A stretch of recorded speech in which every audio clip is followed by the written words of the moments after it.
Bueno, entonces vamos a continuar con el tema de comparaciones pareadas.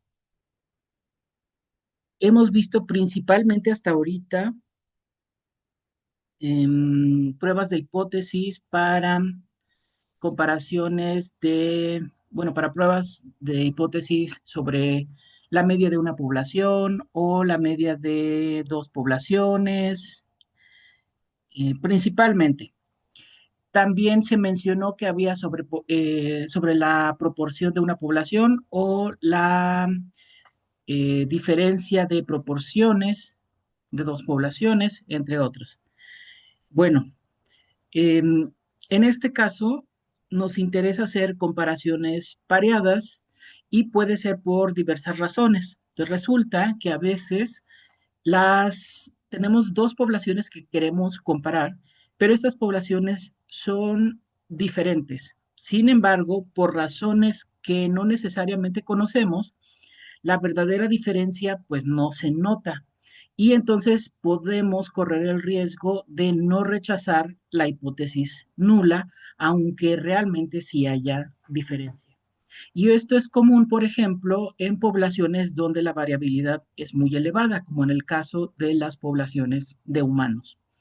También puede ser que hubo un sesgo en el muestreo y entonces pues no alcanzamos a ver diferencias en estas muestras o que hay errores en el diseño experimental y entonces pues tampoco podemos ver diferencias. Entonces a veces lo que es necesario es eliminar el número máximo de fuentes extrañas de variación. Y no necesariamente podemos nosotros seleccionar las fuentes de variación de manera específica y desecharlas, sino que lo que hacemos es hacer pares de individuos que son similares. Entonces, en este caso, por ejemplo, podemos tener el mismo sujeto al cual le vamos a hacer mediciones tanto antes como después de un tratamiento o después de una intervención. Entonces, en este caso, como es el mismo sujeto, puede tener las variaciones tanto previo al tratamiento como después del tratamiento.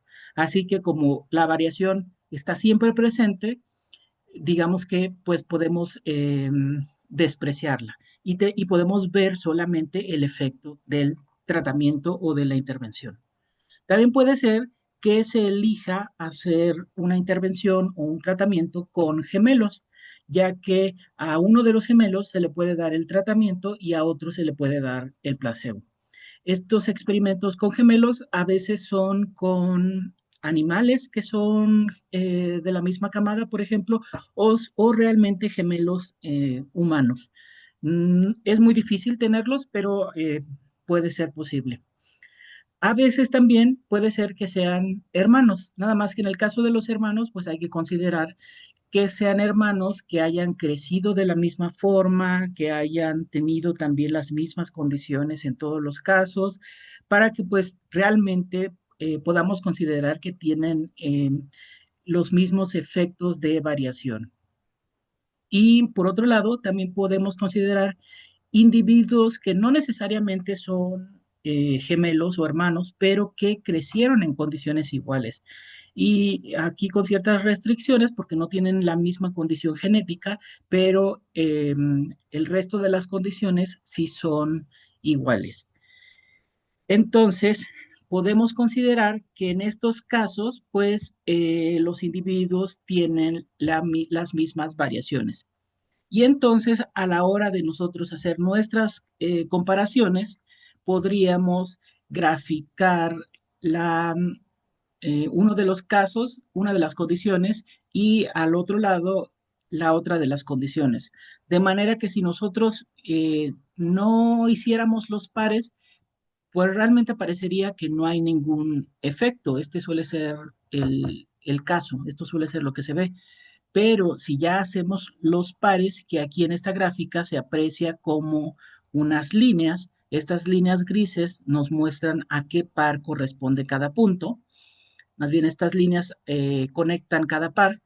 Podemos ver en esta gráfica que al punto rojo lo conecta esta línea gris con su par en azul. Y si se fijan, cada línea gris muestra como que disminuye. Entonces, la mayoría de los puntos muestran una disminución, un efecto de disminución de la condición roja a la condición azul. Hay unas cuantas que hay un aumento o que no cambia, pero la gran mayoría disminuye. Entonces, cuando se analizan las condiciones pareadas, es muy posible que sí se puedan encontrar los efectos. Pero si no viéramos estas condiciones pareadas, si solamente los vemos así, la gráfica roja y azul, pues están todos muy traslapados. Y aunque el promedio sí se ve disminuido, están las gráficas tan traslapadas que no se vería un efecto. Entonces, como la condición aquí es pareada, se alcanza a dar un valor de P bastante significativo, que es 0.0043. Entonces, bueno, en este caso lo que se emplea es las diferencias entre los pares como variables de interés. Y aquí les muestro las fórmulas que se emplean, tanto la T como la Z. Para el caso de la T, nos muestra la fórmula que es la diferencia media menos la media de las diferencias con los valores de la población promedio y dividido entre la desviación estándar de las medias. Y para este caso, pues estamos usando T, pero si se fijan abajo viene la desviación estándar en términos de S. Esto se calcula a partir de una muestra, cuando no conocemos la desviación estándar o la varianza de la población. Al lado está Z, también podemos usar Z, pero si se fijan aquí la fórmula tiene un sigma de la sigma D. Eso significa que vamos a calcular el error estándar a partir de la desviación estándar de las diferencias de la población. Entonces, considerar aquí que todo el tiempo estamos hablando de medias, solamente que es la desviación estándar de la diferencia de medias o la media de la diferencia de medias, en el caso del que aparece acá arriba. Pues, todo el tiempo estamos hablando de diferencias de medias y de esa diferencia de medias vamos a encontrar el promedio, que es la media, y también la desviación estándar. Y son con los valores que vamos a trabajar. Y pues vamos a tener ya sea que usar la tabla Z o la tabla T. Como en los casos anteriores, Z si conocemos la varianza de la población o T si no conocemos la varianza de la población. Bueno, estas son otras de las formulitas que tenemos que conocer.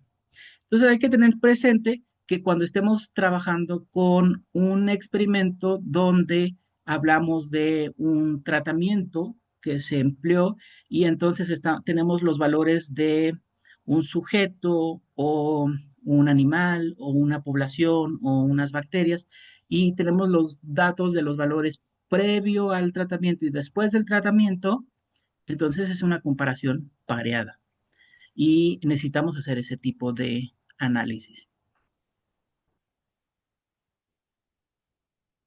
Por ejemplo, en este caso nos dice que se midió la función de la vesícula biliar antes y después de una operación para eliminar el reflujo gastroesofágico mediante la medición de la fracción de eyección de la vesícula y nos pregunta si es posible concluir que la operación mejora la función de la vesícula biliar y nos da los valores de eyección de la vesícula antes de la operación y después de la operación. Entonces aquí tenemos los valores de eyección de la vesícula preoperatorio y postoperatorio. Entonces lo que se hace es calcular las diferencias. Siempre se calculan las diferencias. Las diferencias serían el valor postoperatorio menos el valor preoperatorio. Y acá abajo el problema ya nos daba esos valores. Nos dice que en el primer caso es 41.5, en el segundo es 28.2, en el tercero es un valor negativo porque resulta que postoperatorio la eyección es menor que preoperatorio y así. Entonces, en la mayoría de los casos, aparentemente el valor fue mayor postoperatorio que preoperatorio, pero sí hubo uno que otro caso donde el valor fue menor postoperación que antes. Y nos dice que se trata de una muestra de diferencias que se distribuyen de manera normal. Entonces nosotros tenemos que plantear las hipótesis que vamos a testear o a probar con nuestra prueba de hipótesis. Entonces, una forma es plantear que la hipótesis nula es menor o igual a cero, o sea, que no hay diferencia, y la hipótesis alternativa es de las diferencias es mayor, que cero.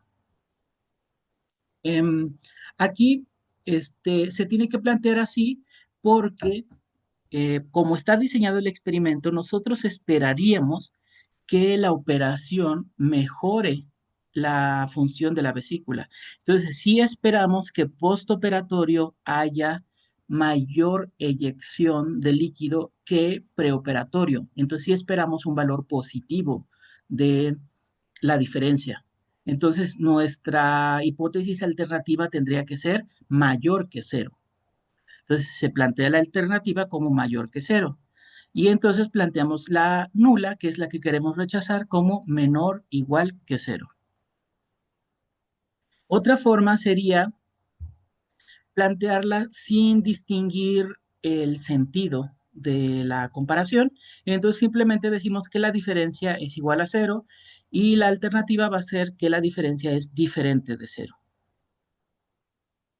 Entonces, para probar estas hipótesis, pues hacemos nuestra prueba de hipótesis. En este caso lo hacen mucho, mucho más rápido. Calculamos un alfa de 0.05 y buscamos en la tabla T a qué corresponde un alfa de 0.05, que sería un 1 menos alfa de 0.95. A eso le corresponde una T de 1.7959. Y bueno, entonces esto nos permite delimitar una región de rechazo y de no rechazo. Nuestra región de no rechazo es todo lo que esté abajo de 1.7959 y la región de rechazo lo que esté arriba de, de 1.7959. Entonces hay que calcular las diferencias. Estas son las sumatorias, las diferencias promedio, las sumatorias entre n son 12, entonces son 18.075. Hay que calcular la varianza y eso nos da 1068.093 y hay que calcular también nuestra t. Para nuestra t, según la fórmula, sería la media que nos da de las diferencias, que es 18, como lo calculamos arriba, menos 0, que sería la diferencia bajo la hipótesis nula. En nuestra hipótesis nula, nuestra diferencia sería 0, porque no habría diferencia. Y todo eso dividido entre el error estándar, que es esto de arriba, 1068, entre 12 y todo eso raíz. 9.43 nos da 1.9159. Aquí realmente el único problema es que hay que tener cuidado de hacer el cálculo apropiadamente en la calculadora para no cometer algún error. Entonces, si ubicamos el 1.9159, cae en la región de rechazo. Entonces, rechazamos la hipótesis nula. Tenemos suficiente evidencia para rechazar la hipótesis nula. Entonces, aceptamos la hipótesis alternativa de que la diferencia es mayor que cero. Y en términos de nuestro problema, podríamos sugerir que la operación mejora la función de la vesícula biliar, como era de esperarse.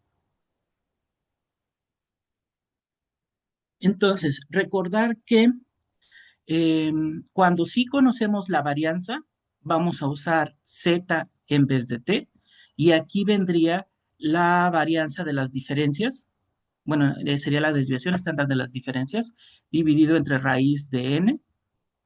En nuestro caso no la conocíamos, así que se saca la desviación estándar como lo hicimos anteriormente, y si no la conocemos, entonces se usa como acá se muestra. Y por lo tanto podemos usar T o Z. En dado caso de que nuestros datos no sigan una distribución normal, entonces vamos a tener que usar pruebas no paramétricas que vamos a ver más adelante. Es decir, se aplican los mismos principios para todas las muestras que ya hemos visto.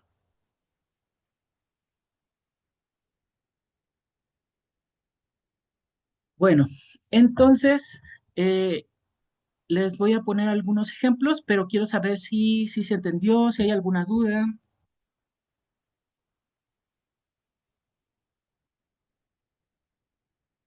Profe, una pregunta, ¿en qué diapositiva estamos? Es que yo sigo viendo la 30. No me digan eso.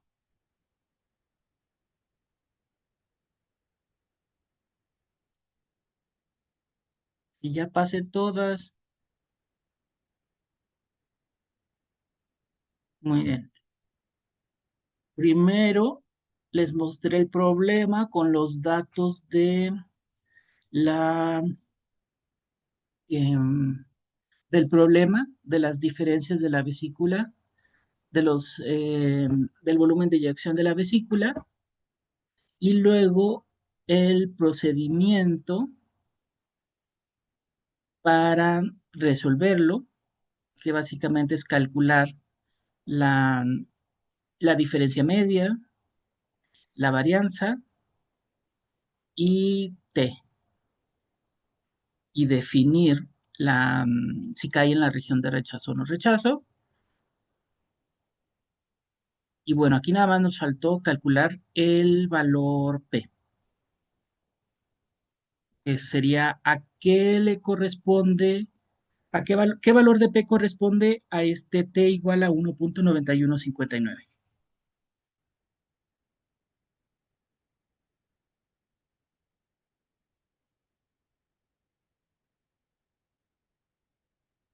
Básicamente era este el procedimiento. A ver, díganme si ahora sí ven cómo cambia. Sí, ahora sí. Sí, Ujú.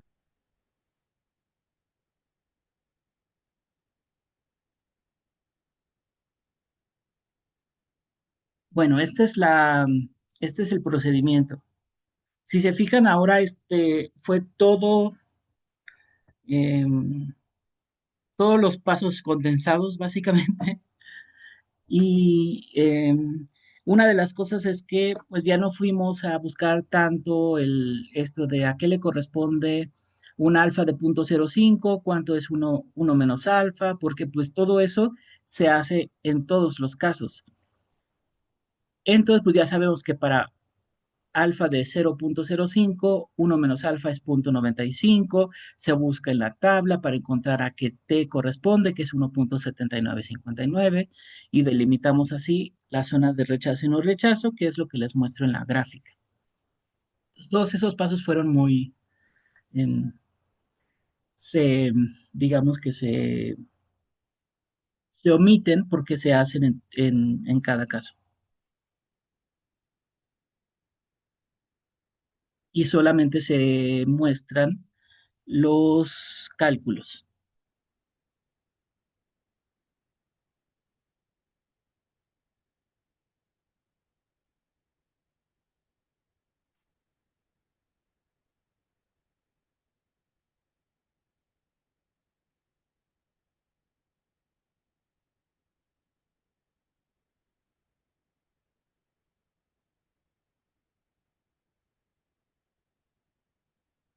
Bueno, a ver, díganme si sí se entiende estas comparaciones pareadas o si hay alguna duda.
Bueno, aquí hay que considerar nada más que em, realmente lo único que cambió de la vez pasada son las fórmulas. ¿Qué fórmula se aplicó? Realmente el procedimiento es el mismo y entonces para probar que se esté entendiendo, vamos a hacer estos dos problemas que están aquí, pero ahorita los dejo con ellos. Primero quiero mostrarles que hay otras formas de hacer pruebas de hipótesis. Por ejemplo, nosotros podemos querer hacer prueba de hipótesis para proporciones, ya sea para una proporción o para dos, la diferencia de proporción de dos poblaciones. Esto tiene que ver, por ejemplo, con variables cualitativas y datos de conteo. En, en nuestro caso, puede ser que a veces verlas, pero no es tan común. Entonces, y nuevamente, lo que va a cambiar realmente es qué fórmulas vamos a hacer. Aquí las proporciones van a ser P y nuevamente el promedio de proporciones va a ser P con gorrito. Y bueno, hay que cuidar cuáles son las fórmulas que vamos a usar. Tanto en el libro viene todo un glosario de cuáles son las fórmulas, pero también se los dejo aquí en la presentación. Y por ejemplo, en este caso nos dice que en este estudio de 301 mujeres de Texas, 24 mujeres fueron clasificadas como que tienen glucosa en ayuno desajustada, ¿no? Este estudio, ¿Vale? perdón, Perdón por interrumpirlo otra vez, pero creo que también, bueno, ahorita seguimos en la diapositiva 32. Ahí está ya, ahora sí. Gracias. ok, sí, no sé qué pasa. A ver, ¿ven el cambio? Sí, No se ve. Bueno, estamos en el cálculo de las mujeres de Texas, ¿no? sí. Ok, bueno, en este ejemplo, lo que ellos muestran es que de una población que ellos están estudiando, tienen este estudio que cita que en esta estimación de esta población, el 6.3% tiene este problema de la glucosa en ayunas desajustada. Y nos pregunta si hay suficiente evidencia que indique que la población de mujeres hispanas en Texas tiene una prevalencia con este dato de glucosa del 6.3%. Entonces, con estos datos, que se quiere hacer una prueba de hipótesis para ver si estos valores pues son correctos. Entonces, se tiene que el valor de la proporción, que es P con este gorrito picudito, es igual a 24 entre 301. 24 son los valores que ellos obtuvieron y de los 301 de la muestra.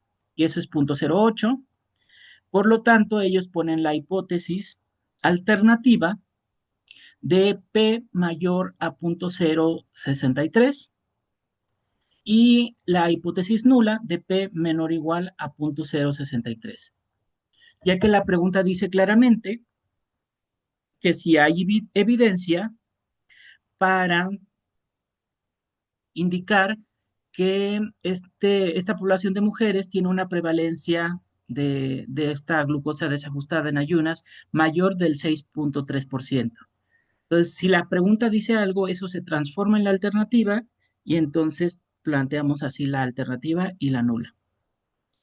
Por lo tanto, escogen una significancia de 0.05.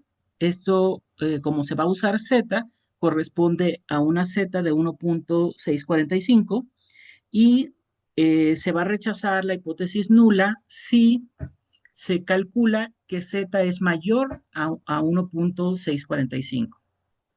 Entonces, en este caso, con la fórmula de Z, sería 0.080, que es la proporción media, según el cálculo, menos la media de proporción para la hipótesis nula, que en este caso es 0.063. Y además el resto de la fórmula que implica el error estándar y da un Z de 1.21. 1.21 es menor que 1.645, entonces no se rechaza la hipótesis nula.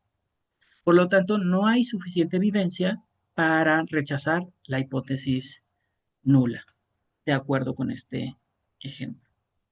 En este caso, la hipótesis fue sobre una población, sobre la proporción en una población, pero también se puede hacer hipótesis sobre diferencia de proporciones. ¿Vieron el cambio de la diapositiva? En este habla del síndrome Noonan. No, seguimos en la de las mujeres de Texas.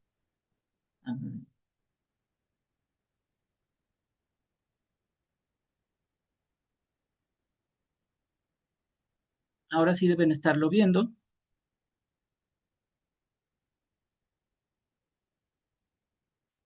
Sí, Ok, en este otro es sobre diferencias de proporciones y aquí al igual que las diferencias en la media, lo que se hace es que se restan las proporciones de dos poblaciones y a la resta se le asigna un valor ya sea de un mayor o un menor y la hipótesis nula siempre va a contener el símbolo igual.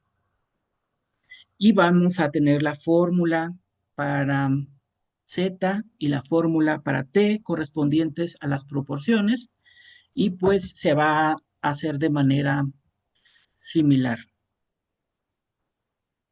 En este caso, realmente en la práctica a mí no me ha resultado de mucho interés hacer hipótesis, pruebas de hipótesis sobre proporciones. Realmente siempre me ha interesado mucho más sobre la media. Bueno, díganme si estamos viendo sobre el error tipo 2.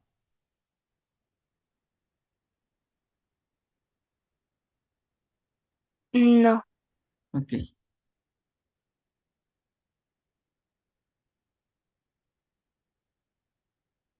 Bueno, entonces, una vez que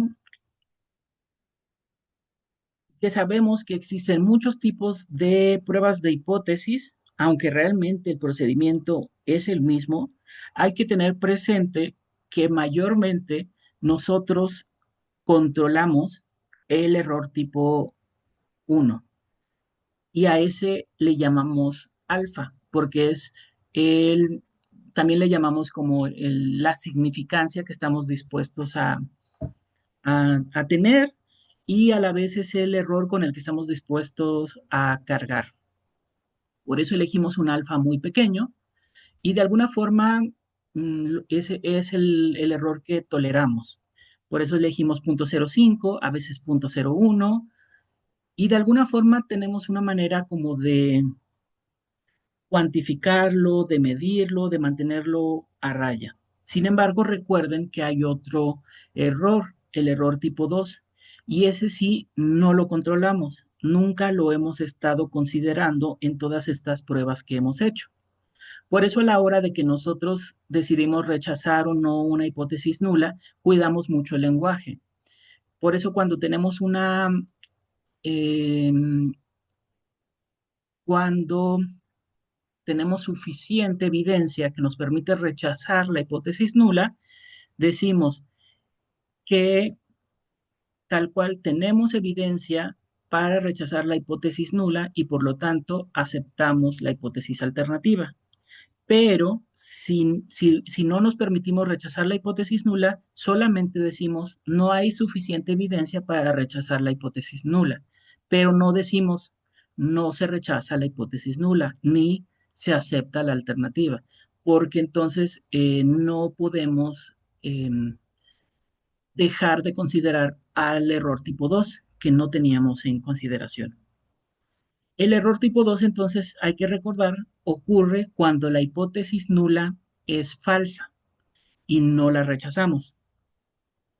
Y beta es la probabilidad de cometer este error. Entonces, ¿de qué depende beta?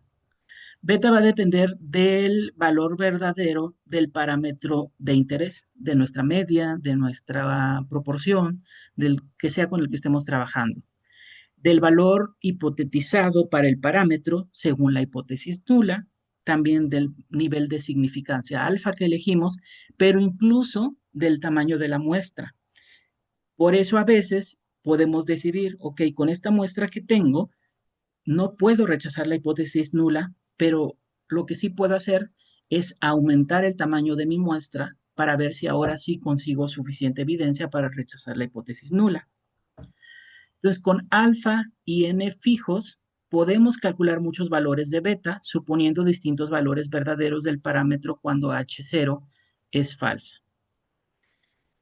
También tenemos otro valor muy relacionado con beta, que es el valor de potencia de la prueba, que es simplemente 1 menos beta. Esta es la probabilidad de rechazar una hipótesis nula cuando es falsa. 1 menos beta es la probabilidad de tomar la decisión correcta cuando la hipótesis nula es falsa. Y para distintos valores posibles del parámetro de interés calculamos 1 menos beta y el resultado se llama función de potencia y su gráfica se conoce como curva de potencia. Por lo tanto, vamos a tener que a veces, según nuestros cálculos, según el cálculo que estemos haciendo, a veces vamos a tener bajo cierto valor de hipótesis nula, vamos a tener una potencia alta o una potencia baja de nuestro análisis. E idealmente lo que nosotros queremos es una buena potencia, pero pues no siempre lo podemos tener. De hecho, va a haber pruebas estadísticas y va a haber cosas que podamos hacer con nuestros datos que no nos permitan hacer más al respecto de ese beta. Pero entonces tenemos que ser conscientes que, que hay cierto, digamos que hay ciertas cosas que no controlamos, como el error tipo 2. Digamos, no podemos ser totalmente ciegos a ese otro aspecto estadístico de nuestros análisis.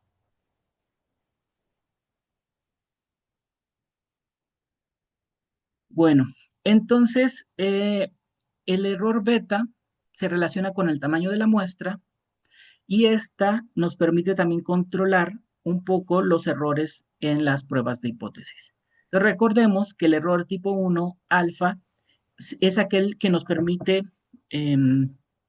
o más bien es aquel que se da cuando rechazamos H0 siendo verdadera.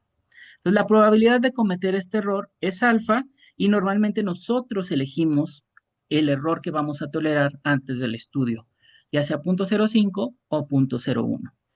Y el tamaño de la muestra n no va a cambiar el valor de alfa, es totalmente independiente. Con muestras grandes, pequeñas diferencias pueden volverse estadísticamente significativas, pero el riesgo de error tipo 1 sigue siendo alfa. Por lo tanto, pues se afecta un poco la sensibilidad de la prueba, pero como alfa es nuestra decisión a la hora del análisis, pues el tamaño de la muestra no lo va a cambiar, es realmente independiente. Mientras que el error tipo 2 beta es aquel que en el cual no se rechaza la hipótesis nula, aunque sea falsa. Y la probabilidad de cometer este error pues va a ser beta, y el tamaño de la muestra sí lo va a afectar. De manera que si nuestra muestra es muy pequeña, nuestro error tipo 2 es grande y es más difícil detectar diferencias reales. Entonces, por lo tanto, queremos una muestra más grande para que nuestro error beta sea pequeño.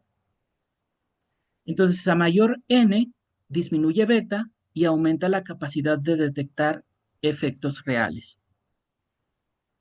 Podemos ubicarnos en las dos curvas que se ven en esta imagen a la derecha, donde estas curvas se refieren a la distribución bajo la hipótesis nula verdadera en azul y en rojo la distribución bajo la hipótesis alternativa falsa. Realmente estas dos se traslapan.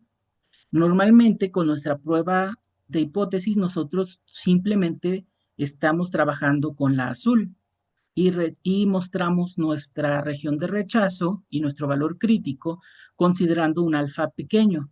Pero recordemos que siempre podemos trabajar también con la distribución de la hipótesis nula, hipótesis alternativa, perdón, falsa. Y estas en realidad se están moviendo, están más o menos traslapadas. Entonces, lo que queremos hacer es aumentar n para poder separar la roja, la curva roja de la azul, de manera que no tengamos un error beta muy grande. Entonces, la potencia de una prueba va a ser la probabilidad de rechazar correctamente una hipótesis nula falsa y se calcula como 1 menos beta. Queremos una beta pequeña y una 1 menos beta alta, que sería la potencia. Y como resumen, tenemos este recuadro que está aquí al centro, donde queremos un tamaño de muestra n considerable. En este caso se considera que un n igual a 20 es pequeño, un n igual a 80 es mediano y un n igual a 200 ya es grande. Y para eso se consideran los valores de beta y de 1 menos beta. Sin embargo, déjenme ser muy claro. Realmente en biología difícilmente vamos a tener un n así de grande. Casi siempre vamos a trabajar con n's que se consideran pequeños. De hecho, cuando ustedes estén en sus laboratorios, van a ver que muchos de sus jefes casi quieren que nada más tengan 3 réplicas. Y es muy difícil convencerlos de tener más réplicas de esas. Es muy difícil hacer estadística con un número de réplicas tan pequeñas y además controlar los errores con los que se puede trabajar. Entonces, normalmente más bien nosotros vamos a trabajar con un número de muestras muy pequeño o para poder trabajar con un número de muestras suficientemente grande, hay que trabajar sobre todo con datos clínicos más bien o con datos de otro tipo, con gente que trabaje con bases de datos masivos más bien. Pero fuera de eso, la mayoría de los biólogos, bioquímicos, trabaja con muestras pequeñas. Entonces, realmente es muy difícil controlar el error tipo 2 para nosotros. Tal vez en otras áreas sí sea más práctico. Pero el error tipo 1, ese sí se controla bastante bien.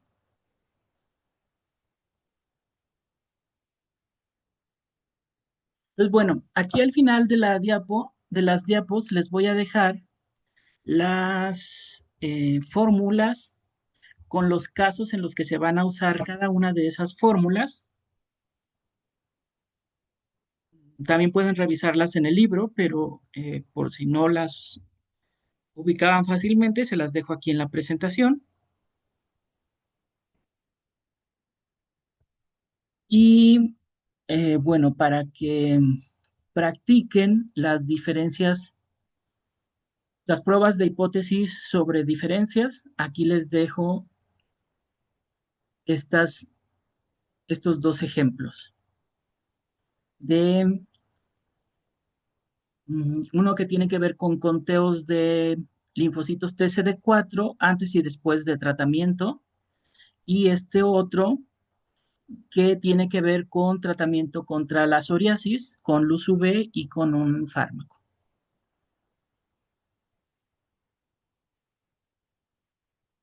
Estos No espero que los entreguen todavía, pero quiero que los hagan para que vayan practicando y me digan si tienen alguna duda.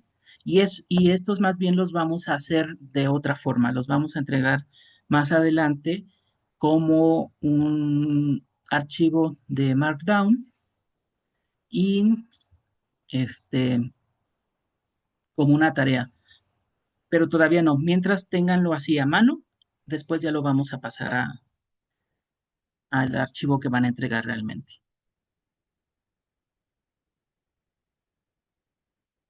Bueno, ¿hay alguna duda hasta ahorita?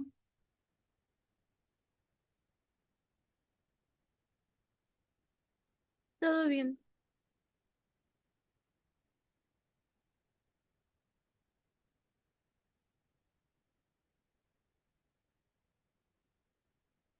Ok,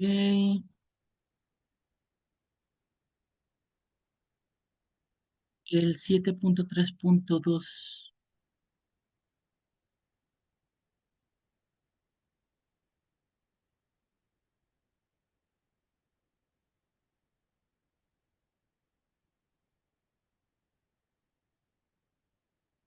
Ah, este fue de los que les dejé de tarea.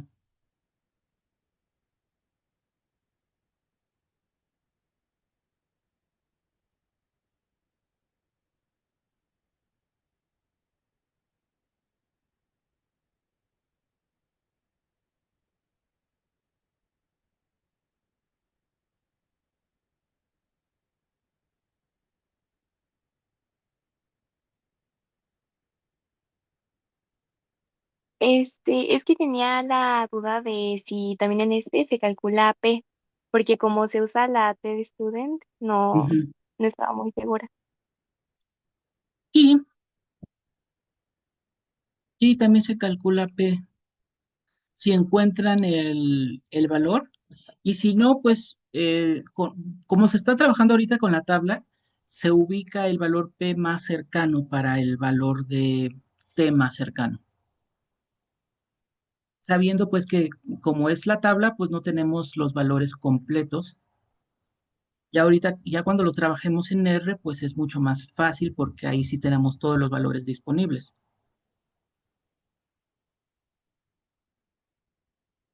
Ujú. Bueno, pues aquí son las diferencias y lo bueno es que ya nos da la media antes y después. No, no es antes y después. Es un control y un grupo con VIH y, y ya nos da el error estándar. Ajá, es con T, igual hay que encontrar la región de rechazo y de no rechazo. Y sí, al final hay que encontrar también el valor P. En realidad ya nos da casi todos los valores, ya nada más hay que aplicar la fórmula.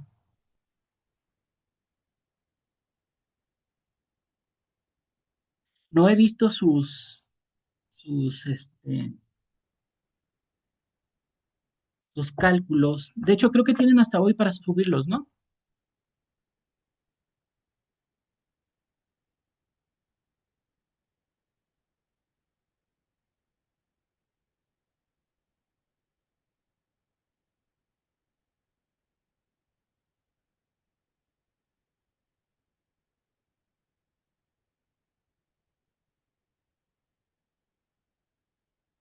Creo recordar que se los puse hasta hoy.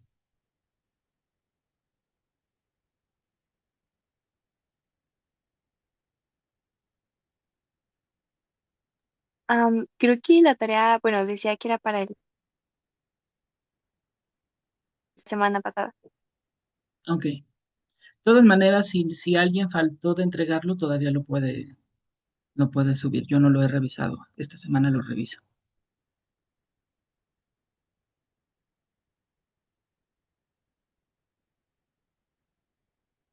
Bueno, chicos, entonces creo que para esta clase podemos dejarlo aquí. Les digo, vayan practicando con esos problemas en su libreta y la próxima clase lo empezamos a implementar en R para que sea mucho más fácil y ya no tengan que hacer los cálculos todos en en el cuaderno.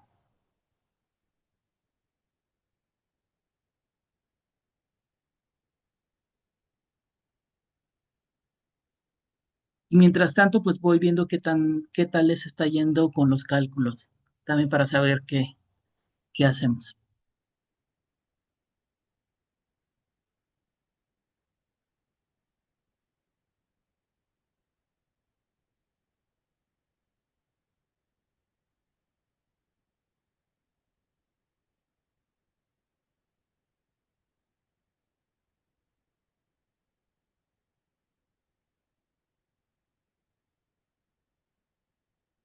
¿Ah? ¿No hay ningún comentario entonces?